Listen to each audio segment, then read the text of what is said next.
ഇനി കൂടുതൽ ബൂം എക്സ്കവേറ്ററുകളോ അല്ലെങ്കിൽ മറ്റെന്തെങ്കിലും യന്ത്ര സാധനങ്ങളോ സ്ഥലത്തേക്ക് എത്തിക്കാൻ പ്ലാനുണ്ടോ? അങ്ങനെ ഒരു സംവിധാനത്തെ എത്തിക്കുന്നതിൽ ജില്ലാ ഭരണകൂടത്തിനോ അല്ലെങ്കിൽ രക്ഷാപ്രവർത്തകർക്കോ യാതൊരു ബുദ്ധിമുട്ടുമല്ല. പക്ഷേ ഈ മേഖലയുടെ നമ്മൾ രാവിലെ മുതൽ കാണിക്കുന്ന ആകാശ ദൃശ്യങ്ങളിൽ നിന്ന് വ്യക്തമാണ്, പ്രേക്ഷകർക്കുൾപ്പെടെ മനസ്സിലായിട്ടുണ്ടാകും. കാര്യം ഈ ടെറൈനിൽ ഒരുപാട് ഭാരമുള്ള യന്ത്ര സാമഗ്രികൾ ഈ നേർത്ത വഴി അല്ലെങ്കിൽ പാറക്കോറിയുടെ ഈ ചെറിയ ട്രക്കുകളിൽ കൊണ്ട് നിലയുറപ്പിക്കുന്നത് അത്ര സുരക്ഷിതമല്ല. കാര്യം ഇത് പൂർണ്ണമായി ഇടിഞ്ഞ് നിലത്തേക്ക് ഇറങ്ങാനുള്ള ഒരു സാധ്യതയുണ്ട്. ഇത്രയധികം ആളുകൾ കൂട്ടം ചേർന്ന് ഇത് യന്ത്രസഹായത്തോട് നടത്തുന്ന രക്ഷാപ്രവർത്തനമായതിനാൽ അങ്ങനെ ഒരു സാഹചര്യം ഉണ്ടായാൽ സ്ഥിതിഗതികൾ കൂടുതലും വഷളാകും. അങ്ങനെ ആ ഒരു സാധ്യത കൂടി കണക്കിലെടുത്താണ് പരമാവധി ഭാരമേറിയ വസ്തുക്കൾ അല്ലെങ്കിൽ കൂടുതൽ ഭാരമുള്ള വസ്തുക്കൾ ഈ മേഖലയിലേക്ക് എത്തിക്കാതെ, ഈ പാറക്കോറിയിൽ അമിതമായി പ്രകമ്പനം എത്തിക്കാതെ അല്ലെങ്കിൽ വൈബ്രേഷൻ എത്തിക്കാതെ കൂടുതൽ പാറയിടിക്കൽ അല്ലെങ്കിൽ മലയിടിക്കൽ തടയുന്ന രീതിയിലുള്ള രക്ഷാപ്രവർത്തനമാണ് പൂർണ്ണമായും ആസൂത്രണം ചെയ്തിട്ടുള്ളത്. ഇന്നലെ ഈ വാഹനങ്ങളും മറ്റും ഇവിടെ എത്തി. അതിനുശേഷം രക്ഷാപ്രവർത്തകർ ഇന്നലെ കണ്ടെടുത്ത മൃതദേഹം, അതായത് മഹാദേവ് പ്രതാപിന്റെ ഒഡീഷ സ്വദേശിയ മഹാദേവ് പ്രതാപിന്റെ മൃതദേഹം ഇന്നലെ കണ്ടെടുത്തിരുന്നു. ആ മൃതദേഹം കണ്ടെടുത്ത മൃതദേഹം ആശുപത്രിയിലേക്ക് മാറ്റി. ഏതാണ്ട് അരമണിക്കൂറിനുള്ളിൽ തന്നെ ഈ രക്ഷാപ്രവർത്തകർ കൂടി നിന്നിരുന്ന സ്ഥലത്തേക്ക് വലിയ പാറയുടെ ഭാഗം തകർന്നു വീഴുന്ന ഒരു സംഭവം കൂടി ഉണ്ടായി. അതോടെയാണ് അവരുടെ ഓപ്പറേഷൻ പ്ലാൻ ഒന്ന് മാറ്റാനായി സംഘം തീരുമാനിച്ചത്. അതുകൊണ്ട് തന്നെ രാവിലെ ആദ്യഘട്ടത്തിൽ തീരുമാനിച്ചിരുന്നത് വലിയൊരു ക്രെയിൻ ഉപയോഗിച്ച് ഈ തകർന്നു വീണ് അല്ലെങ്കിൽ പാറക്കൂനയ്ക്കുള്ളിലുള്ള എക്സ്കവേറ്റർ ഇരുമ്പ് വടം ഉപയോഗിച്ച് ബന്ധിച്ച് അത് ഉയർത്തിയെടുക്കാമെന്നായിരുന്നു. പക്ഷേ അത്തരത്തിൽ ഭാരമേറിയ അല്ലെങ്കിൽ 30 ടണ്ണൊക്കെ വഹിക്കാൻ കഴിയുന്ന ഭാരമേറിയ ക്രെയിൻ ആ പരിസരത്തേക്ക് കൊണ്ടുപോയി കഴിഞ്ഞാൽ ആ ക്രെയിൻ നിലയുറപ്പിച്ചിരിക്കുന്ന തറയ്ക്ക് അല്ലെങ്കിൽ ആ പാറയുടെ ആ ഭാഗത്തിന് ക്ഷതമേൽക്കാൻ അല്ലെങ്കിൽ അതിന് വിള്ളൽ ഉണ്ടാകാനുള്ള ഒരു സാഹചര്യമുണ്ട്. അങ്ങനെ വിള്ളൽ ഉണ്ടായിക്കഴിഞ്ഞാൽ രക്ഷാദൗത്യത്തിൽ പങ്കെടുക്കുന്നവർക്കുൾപ്പെടെ അപായമുണ്ടാകാൻ അല്ലെങ്കിൽ അപകടം ഉണ്ടാകാനുള്ള സാധ്യതയുണ്ട്. അത് കണക്കിലെടുത്താണ് പിന്നീട് ക്രെയിൻ ഒഴിവാക്കി എക്സ്കവേറ്റർ തന്നെ കൊണ്ടുവരാൻ തീരുമാനിച്ചത്. അങ്ങനെ ആദ്യഘട്ടത്തിൽ കരുനാഗപ്പള്ളിയിൽ നിന്നും ഇരുമ്പിന്റെ വടം ഇവിടെ എത്തിച്ചു. അതിനുശേഷമാണ് ആലപ്പുഴയിൽ നിന്നും വലിയ ഭൂമുള്ള എക്സ്കവേറ്ററുകൾ ഇവിടേക്ക് എത്തിച്ചത്. ആ എക്സ്കവേറ്റർ ഉപയോഗിച്ചുള്ള രക്ഷാപ്രവർത്തനമാണ് ഇപ്പോൾ നടന്നുകൊണ്ടിരിക്കുന്നത്. ഇന്നലെ ഇതേ സമയത്ത് ഡ്രോൺ ഉപയോഗിച്ചുള്ള നിരീക്ഷണം പോലും ഈ പ്രദേശത്ത് നടത്തിയിരുന്നു. എങ്കിലും സൂക്ഷ്മമായി തന്നെ നിരീക്ഷിച്ചുവെങ്കിൽ പോലും മഹാദേവിനെ പോലെ വിസിബിളായ ഒരു കാഴ്ചയൊന്നും ഈ അജയറോയ്ക്കാണ് സ്ഥലത്ത് കിട്ടിയിട്ടില്ല. മഹാദേവിനെ ഇന്നലെ 2 കാലുകൾ പാറക്കൂട്ടത്തിനിടയിൽ നിന്നും 2 കാലുകൾ പുറത്ത് കണ്ടതിനെ തുടർന്നാണ് വളരെ പെട്ടെന്ന് കണ്ടെത്താനായത്. എന്നാൽ ഈ പറയുന്ന അജയ് റോയിയെ അത്തരത്തിലും ഒരു കാഴ്ചയൊന്നും അല്ലെങ്കിൽ പെട്ടെന്ന് വിസിബിളാവുന്ന തരത്തിലല്ല അദ്ദേഹം നിലവിലുള്ളത്. അതുകൊണ്ട് തന്നെ ഈ നിലവിൽ അപകടത്തിൽപ്പെട്ടിരിക്കുന്ന ഹിറ്റാച്ചിയുടെ ക്യാബിന് മുകളിലുള്ള പാറക്കൂന പൂർണ്ണമായി മാറ്റിയാൽ മാത്രമേ എന്തെങ്കിലും തരത്തിലുള്ള അദ്ദേഹത്തെക്കുറിച്ചുള്ള വിവരങ്ങൾ അല്ലെങ്കിൽ ആ കാര്യത്തിൽ എന്തെങ്കിലും ഒരു വ്യക്തത രക്ഷാദൗത്യത്തിനും അതോടൊപ്പം കളക്ടർ ഉൾപ്പെടെയുള്ള ആളുകൾക്കും ഉണ്ടാവുകയുള്ളൂ. ഇപ്പോൾ ആ കാര്യത്തിനാണ് പ്രഥമ പരിഗണന നൽകുന്നത്. അതുകൊണ്ട് തന്നെയാണ് ഈ പാറ ഹിറ്റാച്ചി ഉയർത്തുന്നതിന് പകരം മുകളിലുള്ള പാറക്കൂന പൂർണ്ണമായും മാറ്റിയ ശേഷം ഇരുമ്പ് വടം ഉപയോഗിച്ച് വളരെ പതിയെ ഹിറ്റാച്ചി അതായത് അപകടത്തിൽപ്പെട്ട ഹിറ്റാച്ചിയെ ചലിപ്പിക്കാനുള്ള ഒരു ശ്രമമാണ് ഇപ്പോൾ രക്ഷാപ്രവർത്തകർ നടത്തുന്നത്. ആ ശ്രമവുമായിട്ടാണ് ഇപ്പോൾ അവർ മുന്നോട്ട് പോകുന്നത്.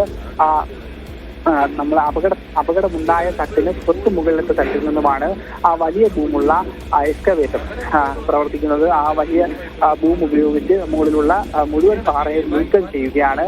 ഇതിന്റെ ഈ പ്രവർത്തനം കൂടുതൽ സുഗമമാക്കുന്നതിനായി കൂടുതൽ ലൈറ്റുകൾ ഇവിടേക്ക് ഇപ്പോൾ എത്തിക്കുന്നുണ്ട്. വെളിച്ചത്തിന്റെ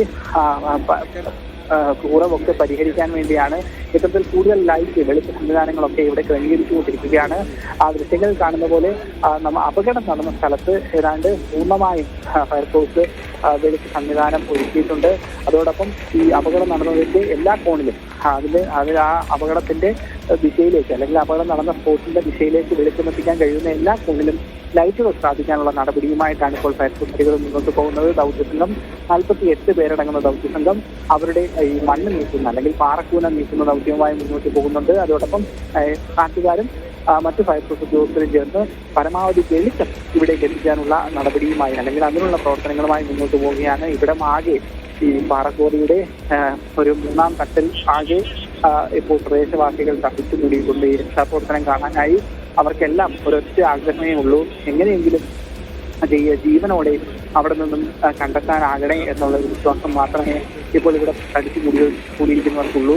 രാവിലെ പോലീസ് ഉൾപ്പെടെ നമ്മളോട് സംസാരിച്ചിട്ടുള്ള മാധ്യമങ്ങളുമായി അവർക്കൊക്കെ ജീവന്റെ ഒരു അംശമെങ്കിലും ഉണ്ടാകണം എന്നുള്ളൊരാഗ്രഹം മാത്രമാണ് പങ്കുവയ്ക്കാനുള്ളത്. രക്ഷാപ്രവർത്തകർ പോലും രാവിലെ നമ്മളോട് സംസാരിച്ചപ്പോഴും ആ കാര്യം തന്നെയാണ് പറഞ്ഞത്. പക്ഷേ ഇത്ര ദുർഘടമായ അല്ലെങ്കിൽ ഇത്രയും ദുസ്സഹമായ ഒരു ഭൂപ്രകൃതിയുള്ള അല്ലെങ്കിൽ ഒരു ടെറൈനിൽ അതീവ അപകടകരമായ ഒരു ദൗത്യമാണ് ഇപ്പോൾ നടത്തുന്നത്. അതില് ഏതായാലും കേരള ഫയർഫോഴ്സിനും ATRMCനും ഒരു വലിയ അംഗീകാരം തന്നെ. അതല്ല അവരുടെ ആ ഒരു പ്രവൃത്തിയെ നമ്മൾ അത്രയധികം പ്രാധാന്യത്തോടെ പറഞ്ഞേ മനസ്സിലാവുകയുള്ളൂ, പറയേണ്ടതായിട്ട് തന്നെയുണ്ട്. ഏതായാലും നിലവിൽ ദൗത്യം പുരോഗമിച്ചുകൊണ്ടിരിക്കുകയാണ്.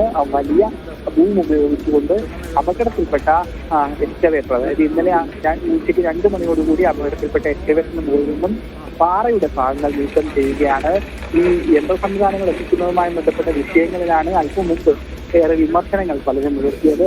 മുൻ MLAയും അതോടൊപ്പം ഇവിടുത്തെ പ്രാദേശികമായി തിരഞ്ഞെടുക്കപ്പെട്ട പ്രാദേശിക വാർഡ് മെമ്പർമാരും ബ്ലോക്ക് പഞ്ചായത്ത് പ്രസിഡന്റും ഒക്കെ തന്നെ ഇവിടെ എത്തി ജില്ലാ ഭരണകൂടത്തെയും സർക്കാർ സംവിധാനങ്ങളെയും ഒക്കെ വിമർശിക്കുന്ന ഒരു സാഹചര്യം ഉണ്ടായിരുന്നു. ഈ യന്ത്രം എന്തുകൊണ്ട് ഇന്നലെ ഇവിടുത്തെ സാഹചര്യമൊക്കെ മനസ്സിലാക്കിയിട്ട് ഇന്ന് രാവിലെ എത്തിക്കാൻ കഴിഞ്ഞില്ല, അങ്ങനെയാണെങ്കിൽ രക്ഷാപ്രവർത്തനം ഇന്ന് രാവിലെ തന്നെ തുടങ്ങാനാകുമായിരുന്നല്ലോ എന്നൊക്കെ അവർ ചോദിച്ചിരുന്നു. ജില്ലയിലെ ദുരന്ത നിവാരണ അതോറിറ്റി പൂർണ്ണ പരാജയമാണെന്ന് പോലും കോന്നി ബ്ലോക്ക് പഞ്ചായത്ത് പ്രസിഡന്റ് അമ്പിളി തുറന്നടിച്ചു. ഏതായാലും അത്തരം വിമർശനങ്ങളെ ഒക്കെ നമുക്ക് പിന്നീട് ചർച്ചയ്ക്ക് വെക്കാം. നമുക്കിപ്പോൾ വലുത് കുടുങ്ങിക്കിടക്കുന്ന ആ മനുഷ്യന്റെ ജീവനാണ്. അദ്ദേഹത്തെ എത്രയും പെട്ടെന്ന് കണ്ടെത്തണം എന്ന ഒരു ആഗ്രഹം മാത്രമാണ് ഇവിടെ കൂടിയിരിക്കുന്ന എല്ലാവർക്കും ഉള്ളത്. 2019 അജയ് റായ് ഈ പറയുന്ന ചെങ്ങളത്ത് കോറിയിൽ ജോലിക്കെത്തുന്നത്. രക്ഷാപ്രവർത്തനം തുടങ്ങിയിട്ട് ഏകദേശം 20 മിനിറ്റോളം കഴിഞ്ഞു. ഇന്നത്തെ രക്ഷാപ്രവർത്തനം തുടങ്ങിയിട്ട് ഈ അജയ് റായ് എവിടെയാണ് ഉള്ളത് എന്ന് എന്തെങ്കിലും രീതിയിൽ സ്പോട്ട് ചെയ്യാൻ പറ്റുന്നുണ്ടോ? അവിടെ തെർമൽ ഡ്രോൺ അടക്കമുള്ള സാധനങ്ങൾ ഉപകരണങ്ങൾ ഉപയോഗിച്ച് തിരച്ചിൽ നടക്കുന്നുണ്ടെന്നാണ് മനസ്സിലാക്കുന്നത്. സച്ചിന് ഇതുവരെയും ആളെ സ്പോട്ട് ചെയ്യാൻ കഴിഞ്ഞിട്ടില്ല. ഡ്രോൺ ഉപയോഗിച്ച് നടത്തുന്ന തെരച്ചിലിന് താൽക്കാലികമായി പരിമിതിയുണ്ട്. കാരണം ഡ്രോൺ തെരച്ചിൽ ഇപ്പോൾ ഇന്നലെ നടത്തിയെങ്കിൽ പോലും ഇന്ന് ഡ്രോൺ ഉപയോഗിച്ചുള്ള തെരച്ചിലിന് പരിമിതികൾ ഏറെയുണ്ട്. ഇന്ന് പൂർണ്ണമായും ഈ എക്സ്കവേറ്റർ കൊണ്ട് പാറയുടെ കൂന പൂർണ്ണമായും മാറ്റിയ ശേഷമുള്ള തെരച്ചിലിന് മാത്രമാണ് മുൻഗണന കൊടുക്കുന്നത്. തെർമൽ ഡ്രോണുകൾ ഉപയോഗിച്ചുള്ള തെരച്ചിലൊക്കെ ഇപ്പോൾ തൽക്കാലം അതിന് പറ്റിയ ഒരു സാഹചര്യമല്ല എന്നാണ് രക്ഷാദൗത്യ സംഘം നമ്മളോട് അല്പം മുമ്പ് സംസാരിച്ചപ്പോൾ അറിയിച്ചത്. ഏതായാലും നിലവിൽ ഇതുവരെ അദ്ദേഹത്തെ സ്പോട്ട് ചെയ്യാനായിട്ടില്ല എന്ന് തന്നെയാണ് ദൗത്യ സംഘം പറയുന്നത്. അങ്ങനെ സ്പോട്ട് ചെയ്തിട്ടുണ്ടെങ്കിൽ അങ്ങനെ സ്പോട്ട് ചെയ്യുന്ന ആ സെക്കൻഡിൽ തന്നെ ഭൂമിന്റെ പ്രവർത്തനം നിർത്തിവെച്ച് രക്ഷാ ദൗത്യത്തിൽ ഉൾപ്പെട്ട അല്ലെങ്കിൽ രക്ഷാപ്രവർത്തകർ റോപ്പിലൂടെ ഈ പ്രദേശത്തേക്ക്, അതായത് ഈ അപകടമുണ്ടായ തകർന്നു കിടക്കുന്ന ഹിറ്റാച്ചിയുള്ള സ്ഥലത്തേക്ക് ഇറങ്ങുമെന്നാണ് അറിയിച്ചിട്ടുള്ളത്. അത്തരമൊരു നടപടിയൊന്നും ഇതുവരെ ഉണ്ടായിട്ടില്ല. അതിലേക്കൊക്കെ കടക്കണമെങ്കിൽ ഈ ആളിനെ സ്പോട്ട് ചെയ്യണം. ആ സ്പോട്ട് ചെയ്യാനുള്ള പ്രാഥമിക നടപടികളുമായി മുന്നോട്ട് പോവുകയാണ് നിലവിൽ രക്ഷാപ്രവർത്തകർ. അതിനുള്ള ഏറ്റവും ആദ്യ പടിയാണ് ഈ തകർന്നു കിടക്കുന്ന ഹിറ്റാച്ചിയുടെ മുകളിലുള്ള പാറക്കൂന മാറ്റുക എന്നുള്ളത്. മുന്നോട്ട് പോവുകയാണ്. പാറമട അപകടത്തിൽ രക്ഷാപ്രവർത്തനം തുടരുകയാണ്.